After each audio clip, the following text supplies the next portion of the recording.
Oke guys, sebelum melanjutkan, jangan lupa like dan komen. Dan yang baru bergabung, jangan lupa subscribe dan aktifkan loncengnya.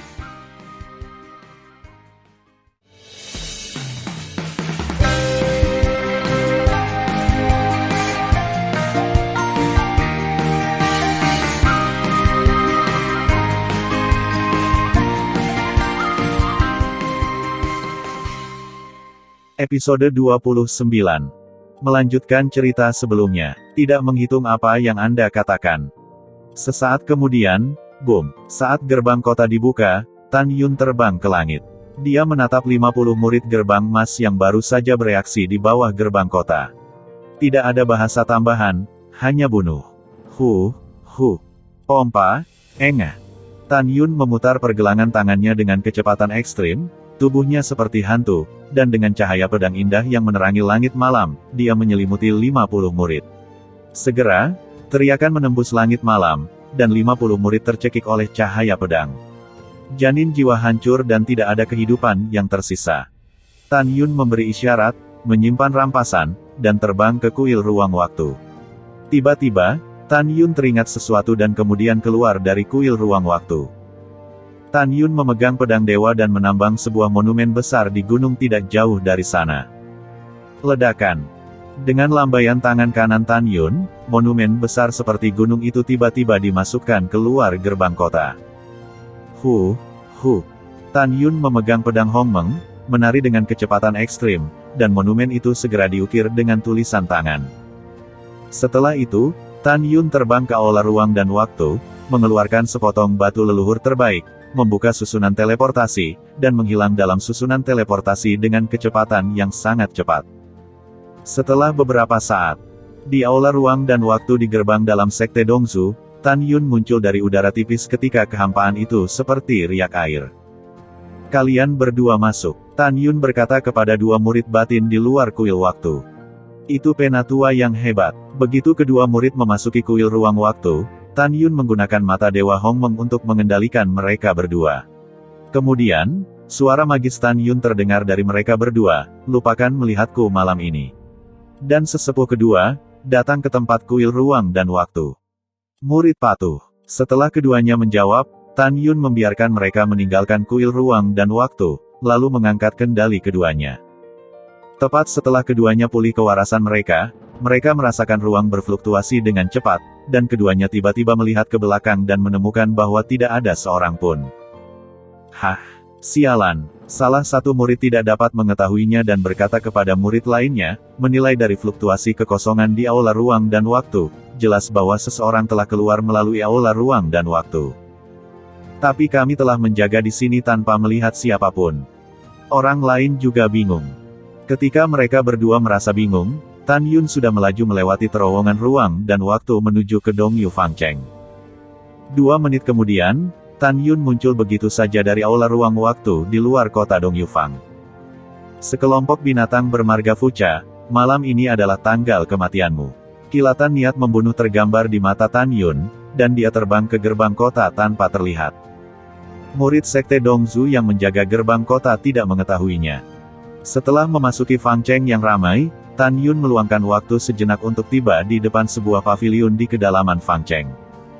Tempat ini adalah Lehun Xuan, tempat minum dan bersenang-senang di Fangcheng. Ini berbeda dari Fangcheng lainnya. Di tempat lain, ada lebih sedikit pelanggan di malam hari, dan lebih banyak di sini. Melangkah ke Lehun Xuan, saya melihat seorang wanita yang menawan dan terbuka, memutar pinggangnya yang tak tertahankan untuk menerima tamu, dan menarik para tamu ke kamar pribadi dengan gaya dekorasi unik di lantai atas. Pada saat ini, dengan akordeon yang sangat mewah di lantai atas Lehun Xuan, 15 pria tampan sedang duduk dan menikmati minuman mereka. Di pelukan ke-15 pria itu, masing-masing menggendong seorang wanita untuk menemani kesenangan. Salah satu pemuda berjubah emas bukanlah orang lain melainkan pangeran dinasti Dongzu saat ini, Yuan Liuyun. 14 pria yang tersisa adalah 14 putra Fuchashu, termasuk Fuchatian, Fuchadao, Fuchachou, dan Fuchakin. Setelah Yuan Liuyun meminum segelas alkohol kental, dia memandangi sepupunya dan berkata, menyebalkan bahwa Han Chengxuan, tetua ketiga dari pintu dalam, membunuh kedua sepupuku. Tuan Muda Sekte Dongzu Fuchatian juga menghela nafas. Sepupu, jangan bahas masalah ini lagi, ini menyedihkan. 3 hari kemudian adalah hari ketika ayahku menikah. Katakan sesuatu yang membahagiakan. Kata-kata Fuchatian dengan suara bulat disetujui oleh 13 bersaudara. Oh ya, sepupu. Yuan Liuyun tidak tahu apa yang dia pikirkan, matanya menunjukkan keinginan yang tidak dapat disembunyikan. Sepupu, saya mendengar bahwa tidak hanya wanita Sen Subing yang disukai paman saya, tetapi juga wanita di sekitarnya. Hal yang sama juga benar, bisakah ini terjadi? Fu Cadao menelan ludahnya, sepupu, ini bukan sepupuku, aku meniupmu. Ketika aku memikirkan para wanita yang dipenjara di Dongzu Senhu, air liur sepupuku akan mengalir keluar. Sudah kubilang, kecantikan wanita-wanita itu tidak kalah dengan Sen Subing. Misalnya, saudara perempuannya, Sen Suzhen, terlihat persis seperti Sen Subing. Ada juga Ji Yuyan dan Suan Yuanru, yang semuanya adalah sosok yang menarik, memikirkannya membuat orang tidak berhenti. Pada saat ini, Fu Chachou menyeka air liur dari sudut mulutnya dan menggema, kakak kedua mengatakan itu, tapi aku paling suka Namong Yukin yang berambut putih. Rasanya unik. Sejak itu, 14 bersaudara mulai mengomentari para wanita, dan kata-kata mereka menjadi semakin jahat dan tidak tahu malu. Sepupu, jangan membicarakannya. Yuan Liuyun mendengar aliran panas di perut bagian bawahnya, dan matanya menunjukkan keinginan yang kuat. Selain itu, sepupu, mau tidak mau aku lihat ke Dongzu Senhu. Juga, pamanku telah memerintahkan agar tidak ada yang bisa masuk ke Dongzu Senhu. Kami tahu bahwa ada wanita cantik tiada taraf yang memiliki dan tidak bisa menyentuh mereka. Pada saat ini, Tuan Muda Fuchatian menoleh ke samping, melingkarkan lengannya di bahu Yuan Liuyun, dan menyipitkan mata, sepupu, jangan panik. Begitu Sen Subing dan ayahnya menikah, kita dapat melakukan apapun yang kita inginkan terhadap wanita lain. Benarkah? Yuan Liuyun tiba-tiba muncul di benaknya. Tentu saja itu benar. Fuchatian berkata sambil tersenyum, ayah tidak mengizinkan kami menyentuh wanita lain sekarang. Bukankah itu karena Sen Subing tidak setuju untuk menikah dengannya? Begitu ayah menikah, selesai, dan wanita cantik lainnya tidak boleh kita pilih. Mereka bisa dirusak sesuka mereka. Kita punya keputusan akhir, ayah tidak akan pernah ikut campur. Mendengar ini, Yuan Liuyun mengangkat kepalanya dan tertawa, hahaha, bagus. Ledakan. Sebelum Yuan Liuyun tertawa, seseorang mendobrak pintu hingga terbuka, dan Tan Yun berambut putih melangkah masuk. Setelah ditendang terbuka oleh Tan Yun dengan paksa, pintunya tidak pecah. Jelas sekali, pintu dan seluruh bangunan itu adalah artefak Dewa Tao. Memang, ketika Tan Yun masuk, dia menemukan bahwa seluruh paviliun adalah artefak Dewa Tao terbaik. Semua orang terkejut. Ketika Fuchatian melihat seseorang datang, dia dengan tegas berkata, Cheng Kun, kamu adalah penatua yang hebat dari gerbang dalam, aku pikir kamu mengguncang langit, berani masuk. Tuan Muda jangan marah, bawahan memiliki masalah penting untuk dilaporkan. Tan Yun berkata, melihat ke-15 wanita yang terpapar di ruangan itu, dan berkata dengan sungguh-sungguh, minggir untukku. 15 wanita itu sangat ketakutan sehingga wajahnya menjadi pucat, dan buru-buru bangkit dan berdiri di sudut. Kemudian, Tan Yun melambaikan tangan kanannya dan mengatur penghalang di ruangan. Bentak. Fuchatian membanting gelas anggur ke tanah, mengambil beberapa langkah, mendatangi Tan Yun, dengan marah menunjuk kepala Tan Yun, Cheng Kun, Tuan Muda ini memberitahumu, bahkan jika kamu sangat penting bagi ayahku sekarang, kamu juga tidak boleh liar di depan Tuan Muda ini. Cheng Kun, hari ini kamu tidak memberikan penjelasan yang masuk akal kepada Tuan Muda ini, Tuan Muda ini membunuhmu. Apakah kamu membunuhku atau aku membunuhmu, itu tidak dihitung apa yang kamu katakan. Tan Yun terlihat dingin, dan tiba-tiba mengulurkan tangan kanannya, meraih jari Fuchatian, dan tiba-tiba menekuk lengan kanannya. Retakan. Apa? Dalam suara retakan tulang yang jelas, darah terciprat, jari-jari Fuchatian tiba-tiba dipatahkan oleh Tan Yun. Ah, tanganku.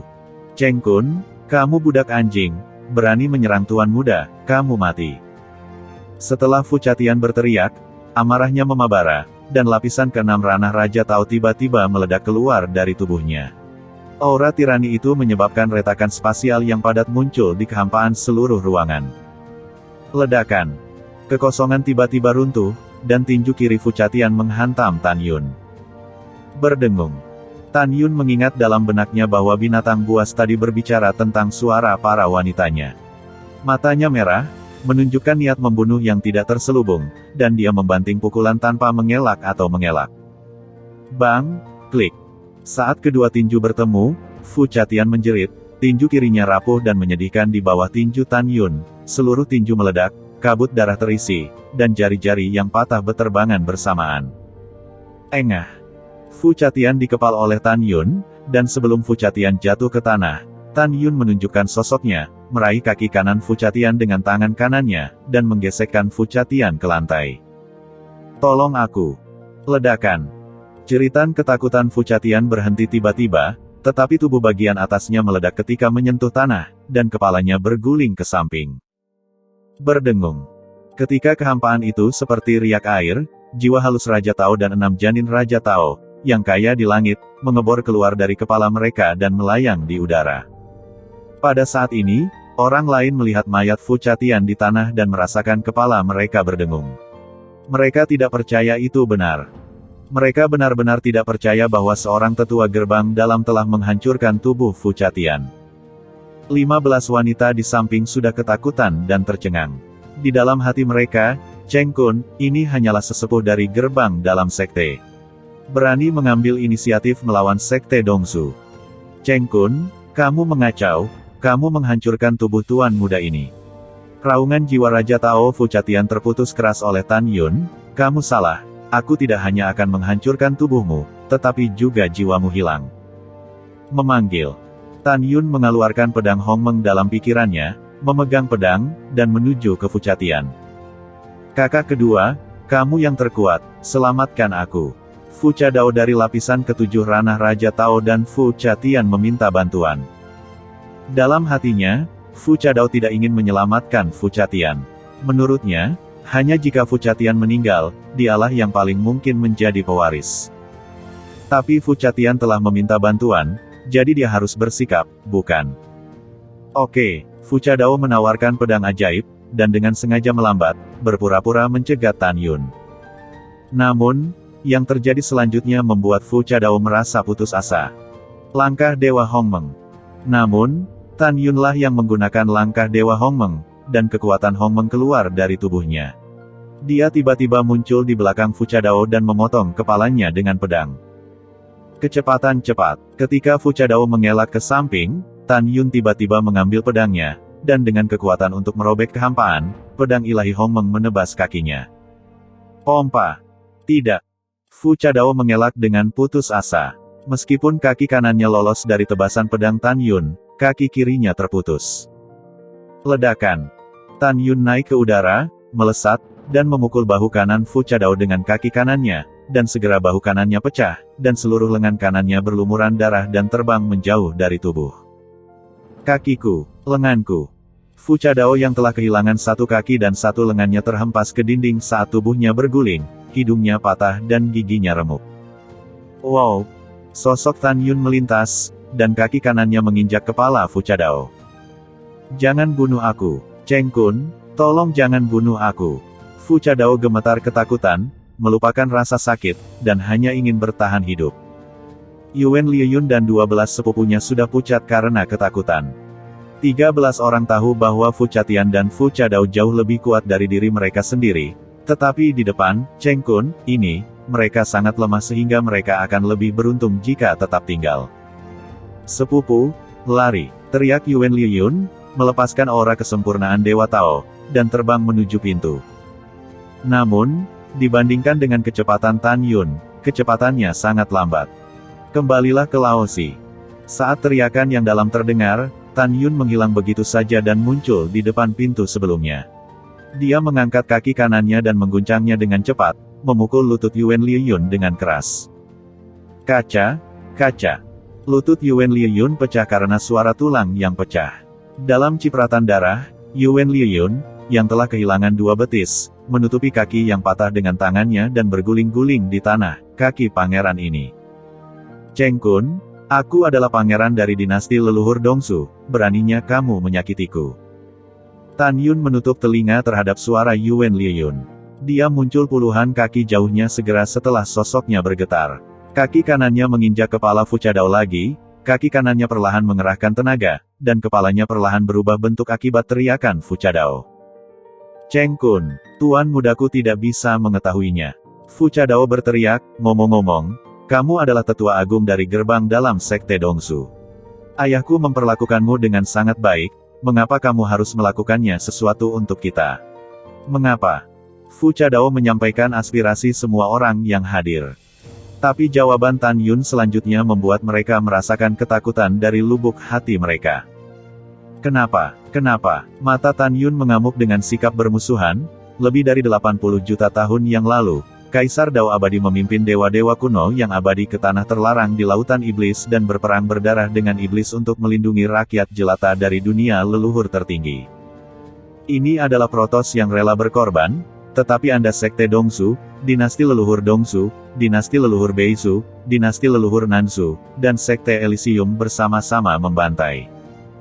Memikirkan kematian kakek Kaisar Abadi, mata haus darah Tan Yun dipenuhi air mata.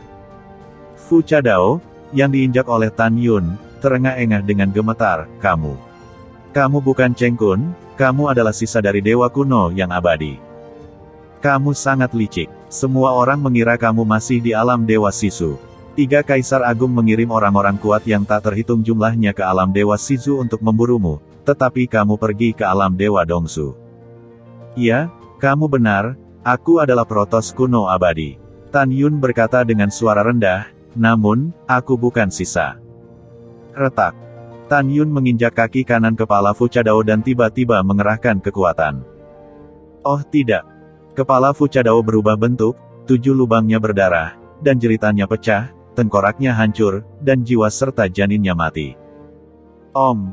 Tan Yun memegang pedang di tangan kanannya, dan dengan gelombang tiba-tiba, cahaya pedang menelan jiwa Raja Tao Fu Catian.